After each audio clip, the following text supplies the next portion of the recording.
Speaking of Delmar, you had one of your grandmothers lived Yeah. on North Street, Yes. and it wasn't just any old house on North Street. It was that big house, It's right on the corner, Yeah. right? Right. So what was that like? I remember reading that you had spent a lot of time there as a Yeah. kid. When I was in 10th grade, I stayed there because I didn't have a car, of course, at that age, and parents didn't want to drive me back and forth, so I stayed up in Delmar, and I could ride my bicycle to the school. And I made a lot of friends up there. And I was very glad that I went up there. Everything worked out pretty good for me. I even was able to get a diploma. That's why I wasn't very high up in the class. You and me both. You and me both.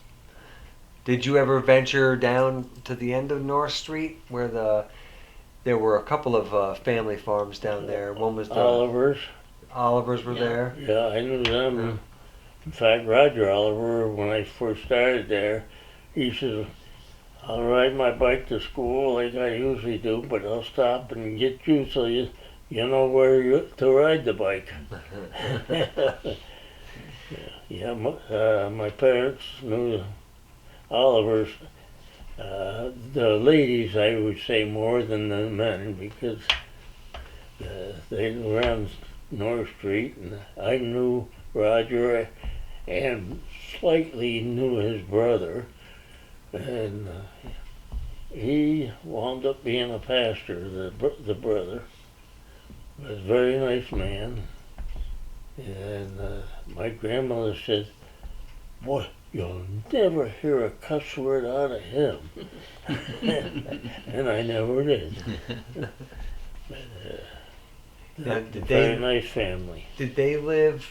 So there's if you go there now, there's two houses there at the end of the road where there's a cul-de-sac. A couple barns are still standing. There's one that was built in the 30s or 40s, but there's another house there that's quite old, and unfortunately, it's sort of a knockdown. It's been vandalized, and it's been but it was built maybe in the 1850s or 1860s. Is that their home? Is that where they lived? Do you know? Yeah. They lived in the older house, I would I imagine. think so. Yeah. Okay. Yeah. And then there was the Wright family that was down Wright Lane, Yeah. which is the town. Well, the town owns a lot of that now.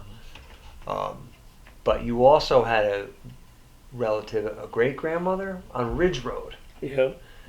And so, for how long was? I've never had a great grandmother.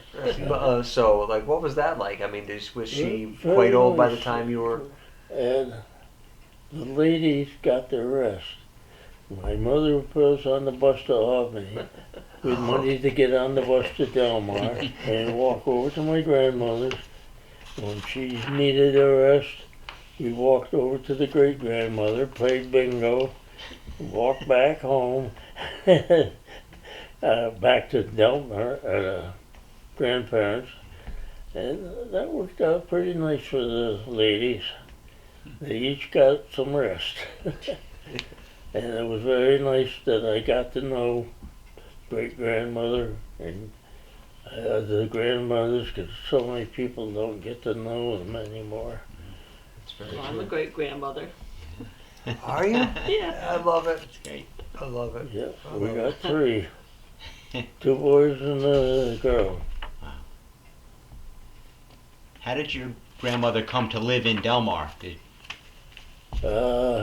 He grew up in North Adams, went to Cornell, studied, I think it was engineering, but I can't say for sure what type of. The state hired him. He worked in the Empire State Building there, or State Office Building. Oh yeah, Smith. Yeah. Alfred E. Smith. Yeah. We used to call it Alfred We E. have his Smith. diploma from Cornell. Oh no! Oh really? Was the Blake was the name? Yeah. Blake was the Okay. Why we have it, I don't know, but we have it. Yeah, my mother was born in North Adams because they didn't get the house here built fast enough. They were building it, but she had to stay in North Adams to have the baby. Wow. Well, what a house. Yeah. Yeah. It was for sale fairly recently. Other stuff? Yeah, you mentioned that your father and your grandfather both ran the poultry farm, and can you talk a little bit about how they started the business, the poultry business? The only thing I can really tell you is when the railroad took the farm over on Thatcher Street from my grandfather, I think it was 1917. My grandfather came over here and bought this farm, and so the farming was in the blood. Mm-hmm. They did very well, especially World War II. They were, egg prices were up good then because they're easy to send overseas, and service needed a whole lot of eggs and other food, of course. And the price of eggs was, I think, more like 70 and 75 cents a dozen. And when I was in it was roughly about 60. And then they dropped it way down to, I don't know whether it went down to 30 or not, but too low that unless you had the farm all bought and paid for, you couldn't afford to stay on it. We had a lot of eggs.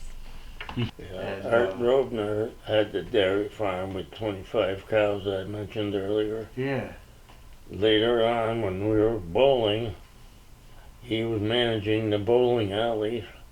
And he come to me and he says, I milked 25 cows, raised 5 kids, and put money away. Nowadays, they have 200-300 cows, and they can't get enough money. And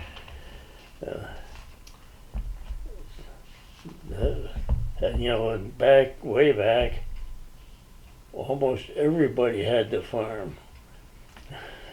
Right. Mm-hmm. At some point, right. There's so many around here I knew as farms. There are housing developments now. Newell Farm on Wimple Road. Here's a dairy farm. What was the name? Newell. Oh, the Newell. Yeah. Yeah. One of the I 3 don't- farms. I don't know if you know the story about that. He saw a fox chasing the cows in the pasture, and he grabbed his, I think, shotgun, maybe rifle, but I'm not sure. Tripped over one of the fences and shot himself. That was the end of his farm. What, he was killed? Hmm? He was killed? Yeah, So that was the Ernest Newell? yeah. So wow, I didn't know that about him. I knew that one of his sons died young in an accident, Yeah, but I didn't know that's how he died. yeah. It's a shame. They ran a good business. The farmhouse is still over there. Yeah. Not the farm, but They had a very nice barn. And I wished I could have had it here until they'd made that development on the other side of the road from the house. yeah, Tore that down, put more houses there. yeah, they sure did. And so many of the barns, if the farmer isn't using them, they just let go and rot away. And there's so many things you can do with them. Like Henry Meyer over here, he would rent his barns out, store your furniture while you're moving or whatever. Raised a little bit of money. He didn't have to work that hard. He was a vegetable grower, and that's hard work. But he had some income from the barn, and he was a very nice man. he pulled me out of the field one time with his horses. They were very useful when you knew how to use them. I never had to use them, and I'm glad I didn't have to, because I wouldn't know the first thing to do with them.